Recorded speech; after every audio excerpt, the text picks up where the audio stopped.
Everyone saw him as a weird loner. No friends, no girl, and definitely not all there in the head. But all of that flipped upside down the day he was dropped into a knockoff Squid Game-style island, packed with strangers, where survival meant everything. Ning wasn't exactly the brightest bulb in the box. He had amnesia, thought he was a genius, and acted like he could outsmart Einstein and Hawking put together, even though his IQ barely hit room temperature. One day, he jolts awake from a nightmare, disoriented and confused in a dim, unfamiliar room. No clue how he got there. As he struggles to get his bearings, a girl's voice echoes from the shadows, relieved that he's awake, and immediately warns him about something behind him. He whips around and sees it, a wall of spikes inching toward him. Heart pounding, Ning scrambles to the opposite side just before the spikes stop moving. Panic sets in as he searches for a way out. The girl tells him it's pointless. There's no way to open the door from the inside. He tries yanking the metal bars off the window, hoping to squeeze through, but they don't budge, and he collapses, out of breath and hopeless. The girl, Jin, is on the other side of the wall. She's crying like a child, convinced they're both doomed. He demands to know who she is and what she wants,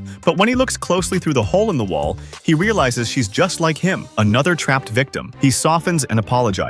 Through her sobs, she explains that no one's coming to save them. Every few minutes, the spiked wall advances closer. They're on a timer. Thinking fast, he tells her to use the axe next to her to smash the window and escape. But she tells him there's no window on her side, so he asks her to pass the axe to him instead. He'll break out first, then come back for her. She goes quiet for a second, then asks him, in a heavy voice, to promise he'll return. Just then, her wall starts to move. Begging him to swear, she pushes the axe toward the hole, but it won't fit. Ning pulls with all his strength, but it's useless. He urges her to widen the opening. She slams the wall with the axe, only to realize the material is some kind of dense graphite, impossible to break. Frustrated, she breaks down crying again, but Ning has had enough. He snaps at her to stop whining so he can think. He asks how she ended up there. She tells him she fell asleep on a subway train and woke up strapped to an iron bed. That gives him an idea. He tells her to destroy the bed and pass him one of the iron rods. She does it. He grabs the rod, smashes the window, and escapes just before the spikes close in. As she watches him leave, panic takes over. The wall's still coming for her. Left behind, her mind drifts back to an old memory, one that still haunts her. Years ago, she went hiking with a group. One of the guys got hurt, so she stayed behind to tend to him. Her dad was a doctor, and she knew how to handle injuries. Later, the rest of the group came back and pulled her aside. They told her they had to leave immediately because of incoming snow. She refused. "He's injured. I'm not leaving him." The injured guy overheard and exploded with rage, yelling at the others for even thinking about ditching him. In the end, they left the two of them behind to die in the cold. Days went by, and Jin did everything she could to keep both of them alive, treating his injury, foraging for food, and staying strong. One day, as she returned after collecting supplies, she was stunned. The guy she had stayed behind to help was gone. Just like that, he'd left her behind. In the present, that memory flooded her mind as she sat trapped again. Her heart sank and tears welled up. To her, it felt like history repeating itself. Men always walked away when she needed them most. And now she thought Ning had done the same. But then, boom, the wooden roof above her burst open. She looked up, eyes wide, to see Ning reaching down through the hole, offering his hand. Stunned, she grabbed it without hesitation, and the two of them pulled each other up and out, gasping for breath. Out of nowhere, Jin threw her arms around him, overwhelmed with relief. "I can't believe you actually came back," she whispered, holding him tight. Still catching her breath, she finally introduced herself, first-year med student. Then she asked about him, but Ning didn't respond. Instead, he told her to take a look around. Their surroundings didn't exactly scream safe. They had landed on the balcony of a rusted lighthouse. Down below, they spotted a metal hatch built into the floor, maybe an underground exit? They climbed down cautiously, using an old iron ladder. Ning noticed several rungs were missing and jumped the gap, telling her to do the same. She hesitated, nervous. He assured her he'd catch her. She jumped, and he caught her easily. But the momentum caused them both to slip, tumbling off the ladder and plunging straight into the cold, dark sea. As he sank, Ning's nightmare returned. He was drowning again, but this time Jin pulled him back. She dragged him up to the surface, then to safety inside a small room at the base of the lighthouse. Ning was still unconscious. Jin checked the area and flipped on a light. Her heart nearly stopped. A corpse, dry, stiff, and twisted, was sitting in the corner. Before she could even scream, a sound came from behind her. She turned slowly and saw a man with flaming orange hair pointing a knife at her. "Put him down, now!" he growled. Shaking, she laid Ning gently on the floor. The guy stepped closer, questioning her. Who was she? What was going on? And what the hell was up with the dead body? Jin insisted she didn't know anything, but he didn't buy it. He said maybe Ning had the answers, and without warning, he slammed his boot into Ning's hand. Ning woke up with a cry of pain. The guy, Zhong, asked Ning if he knew the girl. Still dazed,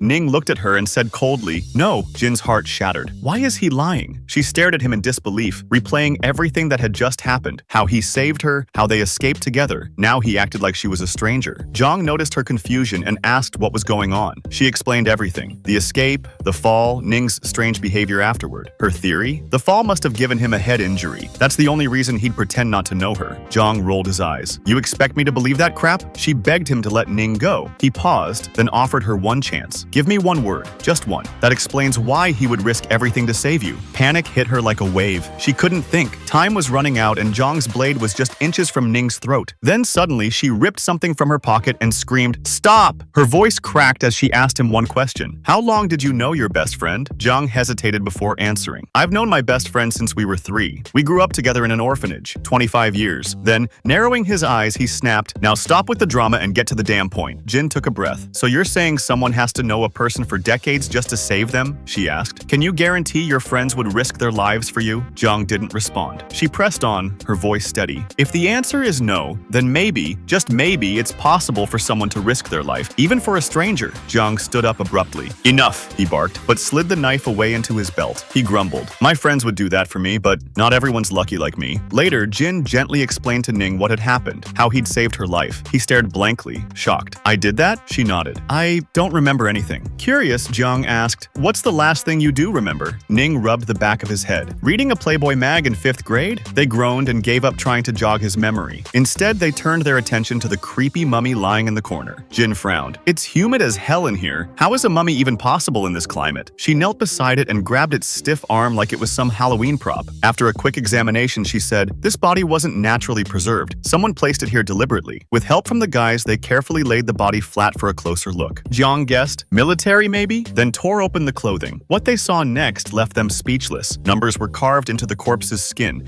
deep and deliberate, like they were cut with a blade. What the hell does that mean? Ning muttered. No one had a clue. They tossed around guesses, but eventually dropped the mystery for later. To pass time, Jin asked Jiang about himself. He revealed that he worked under a crime boss named Don Chine. Just 3 days ago, he'd been escaping from a rival gang by boat, and when he came to, he was here. Jin shared her own story, how she passed out on the subway and woke up locked in a strange room. The idea of this being a kidnapping or trafficking setup came up, but Ning shook his head. No, this isn't that. That number carved into the body, it's part of something bigger. Like what? Jin asked. This whole thing, it feels like a twisted game. She nodded slowly. Yeah, the rooms, the puzzles, even the traps. It's like a real-life escape game. We should start looking for clues. Jiang sighed. Already did. There's a destroyed staircase out back. Nothing else. But then Jin spotted something tucked inside the mummy's ear. She pulled out a tiny scroll and unrolled it. Inside was a hand-drawn map. It showed the lighthouse, several marked symbols, and one spot clearly marked with a bold red X. Ning's eyes widened. I've seen this map before. I just can't remember where. Try harder, Jiang barked. But Ning winced, clutching his head. It hurts when I try to remember, like a migraine hitting me all at once. Jin helped him sit in a quiet corner and asked gently, are you okay? He shook his head. Every time I try to remember, it's like my brain's on fire. Then don't force it, she said, resting a hand on his shoulder. Take it slow. You're not alone in this. Jiang, clearly done with the emotional moment, walked outside for a smoke. When he came back in, he found the two of them fast asleep next to each other. Annoyed, he kicked the floor beside them, jolting them awake. Lovebirds, wake up. We're moving out. Where to? Jin asked groggily.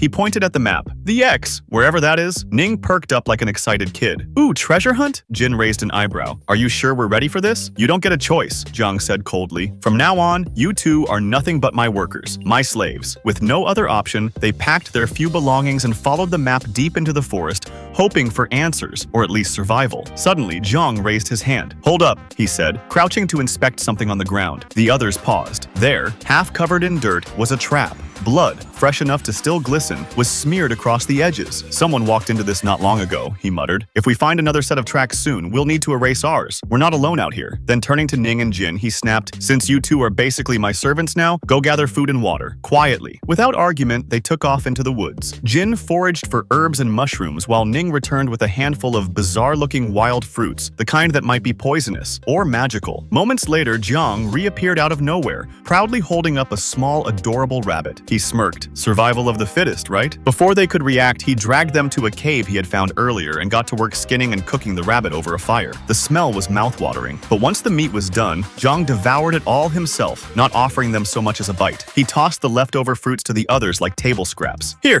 you two get these. Once he finished eating, he wiped his mouth and barked another order. Make me a bed. Use that hay we picked up earlier. Jin silently obeyed and began arranging the straw into a sleeping spot. As Ning sat eating a piece of sour fruit, Jiang casually tossed him a leftover bone with a bit of meat still on it. You're a dude. You can handle the scraps. Then Jiang stood, stretched, and headed into the cave. Ning, stay outside. Keep watch. Don't come in. Ning nodded, but something in his gut didn't sit right. Moments later, Jin cried out from inside the cave. Her voice trembled in fear. Ning froze, then bolted inside. He saw Jiang pinning her to the ground. Get off her! He shouted. Jiang turned, livid. He stormed over and kicked Ning in the chest, knocking him flat. But Ning got back up, voice shaking. We're supposed to be a team. We shouldn't be doing this to each other. That only made Jiang angrier. Without warning, he punched Ning across the face and stormed out of the cave, fuming. Evening settled over the forest. Jiang wandered off alone to cool down, walking deep into the trees. He couldn't shake the irritation. The couple clearly weren't gang members, just random idiots. And that soft little speech from Ning? Embarrassing. As he walked, he suddenly heard a voice calling for help. He whipped around and ran toward the sound,